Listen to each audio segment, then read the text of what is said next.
Sami takes advantage of home ice, and AJ Styles gives us 2 final matches? Next. Things are not looking phenomenal for the Rumble, so let's get to it and start the 10 count with topic number 1, riding the Zayn train. And it was an all-around fun match for Saturday night's main event, with Sami Zayn finding a way to become the #1 contender for the WWE Championship. But before that, we have to talk about the entire match, and it was a great way to determine the #1 contender to face McIntyre at the Rumble. As you would expect out of a WWE Fatal 4-Way, everyone got a moment to shine, and the most fun thing among all of those was Randy Orton landing 5 straight slams off the announce table, with Trick Williams taking 3 of those 5. Orton also hit Zayn with an RKO for the 2nd straight night, following one to end the show on SmackDown. But Orton couldn't get the win from this RKO when Williams threw him out of the ring and tried to steal a pin, which is what we saw one night earlier on SmackDown when Kiana James stole Lash Legend's pin following a Lash extension, so props for teasing that here, but going a different route. There may have been the most important thing that we saw with Trick Williams, looking to see whether he was able to stack up with the rest of the group, and he did not disappoint, as he looks to be up to the task of hanging with the biggest names on SmackDown. His Uranagi to Priest on top of the barricade looked pretty brutal, and his trick kick and other boots are very athletic and believable. Still, it was very good to see him playing the villain by yanking the ref out of the ring to stop a count, which was legal but certainly untoward. I hate to say it, but it is just hard to get excited over Damian Priest right now. He certainly did nothing wrong here, and he did have that South of Heaven choke slam on Orton and a Razor's Edge on Zayn, but not surprising that he's the one to eat the pin. But we knew this would be Sami Zayn's night after taking the RKO on SmackDown to end the show. You had to know he would get redemption in his hometown on Saturday. And he did fail on a couple haluva kick attempts, which at least helped to think that it might not be his night, particularly when Williams avoided one right near the end of the match. But this just had to be a win for Zayn, with the incredibly harmonious booking of Montreal and Saudi Arabia back to back. The haluva kick on Priest to win just had to be the finish, and I also like that Orton tried to break up the count but just couldn't get there in time. So now we have him facing off against McIntyre at the Rumble. So could this be Zayn's first world title reign? He certainly deserves it, but McIntyre also deserves to be the champ.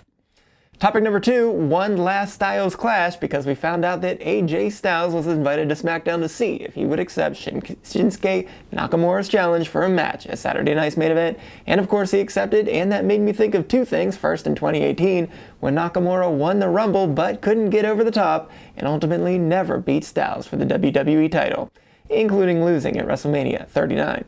Which really was just the beginning of questionable, at best, booking of Nakamura throughout his time in WWE, and second, that this particularly bad booking includes this most recent run, if you want to call it a run at all, because he's been booked terribly, with a pretty cool samurai gimmick in early 25, only to come back as a face after several months off in October, and he's had 4 one-on-one matches, and somehow every single one has been in a face versus face matchup, from Zayn to Sheamus to Hayes and now to Styles. So he is 0-3-1 in those matches, leaving him with no chance to get over and have a run.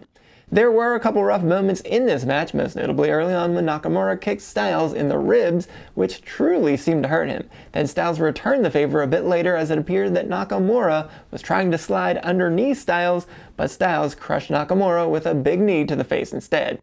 And I also didn't particularly like that Nakamura was able to land one Kinshasa, but then he was not able to go for a pin due to the pain he suffered from Styles working on that knee throughout the match, and then so much so that not only couldn't he go for the pin, he also couldn't attempt a second Kinshasa when his knee completely gave out, when he hadn't suffered any additional damage.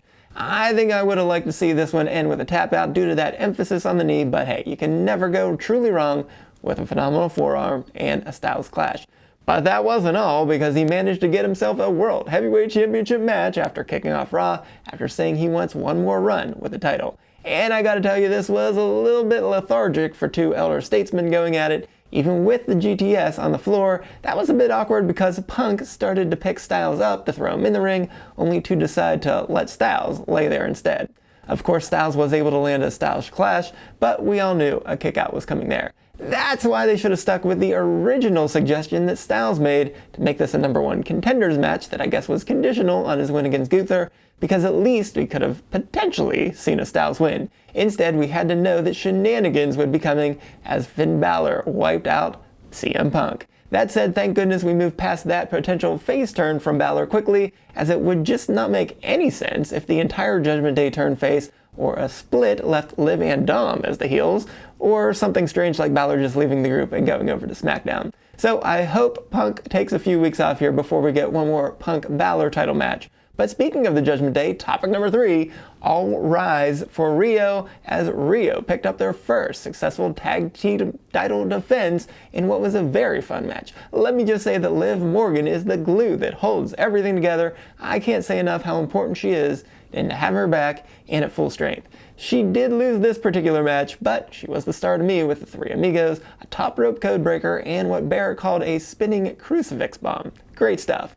But the most impressive thing was probably Io somehow flipping out of a pop rocks, as she continues to be the best in-ring performer. Rhea continues to look so good as well with that ending riptide and her very special pin on Liv. You had to expect that Raquel would interfere, and that was a tough one for the ref there.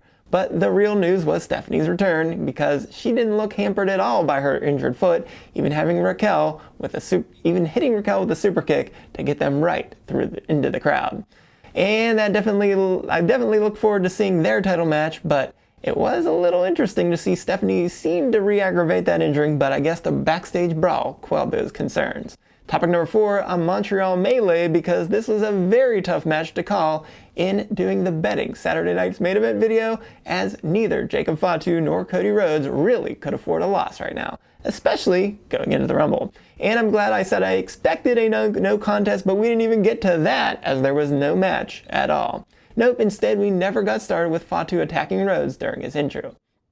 And what we did get was a fun brawl throughout the arena, and it probably took a little longer than it needed to, but hey, this is a glorified house show after all, so why not? I do feel badly for the officials and security guards that had a rough night here just trying to break them up, especially the one that went through a table on the concourse from Fatu's Uranagi, and also the one near the end where they both threw him into a group that sent him several feet below. And Rhodes continues to do some odd things, first throwing a fan's drink in Fatu's face in the crowd, and then spitting someone's drink into Fatu's face on the way back down the steps. Not very hygienic, but I have to say McIntyre got to clean up the mess, as he easily took care of both of them by sending them both through separate tables. I think this should be a triple threat match at the Elimination Chamber, but some seem to think that this could be a Mania match. Topic number 5, Pearce's new glasses. I don't think that nerd really got new glasses, but he's seeing things much more clearly after he gave the Vision everything they wanted and more, reinstating Breakker and putting the entire group into the Rumble. The announcer certainly played it up like they may actually have a plan to get the members of the group to turn on each other, but we've seen no such advanced thinking from Pearce in his many years of service at this point, so we'll see if anything comes of this. And everyone always turns on each other in the Rumble anyways, so are we really seeing Paul eliminate Breakker after Paul pitched to the entire group that they should be letting Breakker get the win? Well, you know what? That sounds like a pretty good idea to me for someone who's already picked a Breakker and Paul fight at WrestleMania in my most recent Booking WrestleMania video. And even if that's not exactly what happens, it does kind of make it feel like Breakker has just a little bit less of a shot to win, as I don't think they'd have this segment if that was going to be the plan. But hey, I also thought that they wouldn't just ruin the entire Women's Rumble last year by unnecessarily giving Charlotte's return away with vignettes and then having her go on to win it. So I guess anything could happen in these dudes' unreal brains. But really, it would be nice if we quickly got to see who Pearce was on the phone with last week. And the winner of the week is the Alpha Academy, and not Mid-Maxine this time, which was a very generous description by Becky to call her that, though it was her mere suggestion a couple weeks ago that fired up the guys to go to Jay and say they wanted a title shot. And I guess they earned it here tonight, as you have to say Akira Tozawa was the MVP of this one, seemingly powered up like that other guy that used to rip his shirt off just like that, as he was on fire here with a double DDT, a really crisp German suplex. suicide dives on all 3 teams, and he hit Kofi Kingston with his own finisher. And of course, it ended with the Flying Senton to make the Alpha Academy the #1 contenders. And who would have seen this coming with these guys somehow having 0 TV tag matches in the entirety of 2025, with their last tag win dating all the way back to November 25th, 2024. I am glad to see them, American Made and Los Americanos, all getting matches, but how can the New Day continue to be absolutely nothing at all right now? What a strange road it has been for them, and it was also strange that Otis's apparel here, he ditched the bright Alpha Academy colors and went all black and with a Dozer jacket, which worked for tonight, but it does worry me that this may just be 2 matches and done in the worst way possible. But let's not think about that right now, because right now, our #1 guy is a #1 contender. Well, it looks like I did not beat the 10 count yet again, but more importantly, will AJ Styles be able to beat Gunther so his clock keeps on ticking a little while longer? But while we wait to find out, let's start counting down from 10 and go right on over here to see if my winning streak kept on ticking in my Betting Saturday Night's Main Event video, and check out both of my Booking the Royal Rumble matches in this playlist right here. So until next time, I am the SportsZu, and this has been Stop the 10 Count.